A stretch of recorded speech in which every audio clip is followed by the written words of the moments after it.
Well, here we are. It's day 9, no, day 18. Hold on, I've got to check now. Yeah, day 18 of the Mirtazapine stroke Remeron Withdrawal stroke detox stroke. I'm not taking any more pills. I've had enough. And unlike my short video yesterday where I tried to cram everything into a minute, nah. There's so much has gone on with side effects in the last 2.5 weeks that you need an actual video to tell you all about it. So what have we had? So everyone says, oh, you know, you're going to come off this, it's not going to be easy, it's going to be a bit unpleasant, but they don't tell you how bad the side effects really are. And they're not all bad. This is going to sound really weird. They're not all bad side effects. There are some that have actually been quite nice in the sense of my appetite. I put it down to a loss of appetite, but no, as one of my friends has pointed out, it's not a loss of appetite. It's my appetite is now back to where it should be, not constantly feeding myself because the medication is telling my body that I'm hungry. So I've stopped taking the meds on the, oh crikey, 19th of August, I think was the last day I took one. So that was a Friday. By Saturday was relatively alright, but I didn't take a pill on the Saturday. So the Sunday was when everything really started kicking. So that was, obviously my appetite disappeared. And I was like, okay, I can do this. If this is all it is, this is going to be brilliant. For the following, that day and probably 2 or 3 after, I had such terrible bowels. I was on the loo more than I was not on the loo. And then and during that period as well, I had really bad insomnia, so I wasn't sleeping. So I was lucky if I was getting 2 or 3 hours of sleep a night, and I was waking up fresh as a daisy. I can do this. And even I know from past experience that doesn't last long. But yeah, so, and this, bearing in mind, I was on these various forms of medication for 20 years. So it's 20 years I've now got to try and undo a lot of the damage that's been done to my body over 20 years. So hence why my weight spiked, and I mean, you know, I'm a big lad anyway. I'm not going to dismiss that, but I think at one point I weighed, and I've actually written down, I weighed 123 kilos, which to those that work in pounds, that's 271 pounds, or if you work in stone, that's 19.5 stone.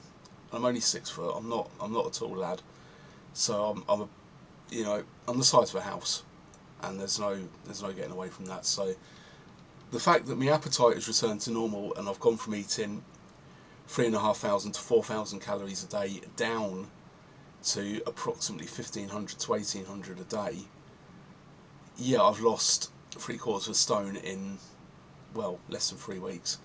I'm now I weighed myself this morning at 116.7 kilograms, so I've lost, give or take, about 5 kilos in 2.5 weeks, which I know a lot of that is water weight, and I know it's not sustainable, but I need to get back down.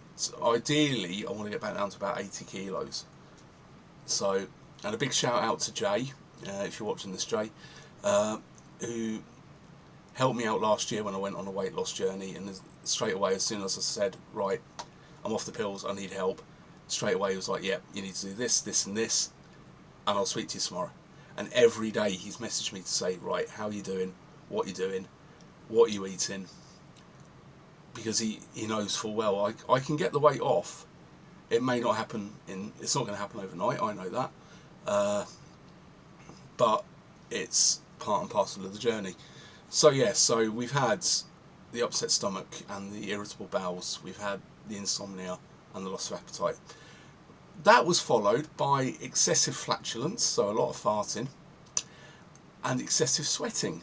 So apologies to anyone that was stood around me, because I probably ponged like nobody's business, and I was showering twice a day and probably using a can of deodorant a day, and still I was just like, this isn't pleasant, this isn't good for people to be around me. And whereas the flatulence has stopped, the sweating is still there, but I can accept that because I am exercising a lot more as well, because I've now got energy to go out and exercise. So yeah, I'm going to sweat, but still showering twice a day and using a lot of deodorant and what have you. And then, what did we have then? We had panic attacks, we had anxiety attacks, we had suicidal thoughts, we had the whole everybody hates me and all my friends have deserted me. And I'm not going to lie, some have deserted me when I've needed them, but I'm probably not the easiest person to be around. So there's no ifs or buts there. It's just the way it is. But yeah, we're getting there. So we're now, like I said, we're 18 days down. Hopefully, given the half-life of the medication, the vast majority of it should be out of my system now. So things should hopefully start settling down. I'll believe it when I see it, but we're heading in the right direction. So for all those that are sort of saying to themselves, "Oh, I don't know if I can come off Mirtazapine or Remeron, or even to the point I'll throw in the other things that I've been taking over the years, sertraline, citalopram, fluoxetine." Speak to your doctor, and just, if they feel that you're able to, then go for it. And I'll always listen. If you want to talk about how you're feeling, I'll always answer messages. It's not the easiest thing in the world, I openly admit that, but I'm not going to look back. This is where I want to be, and I will get there.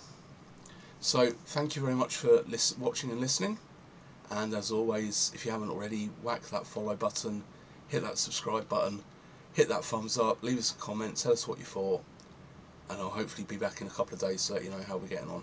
But I'll speak to you all soon. Bye bye.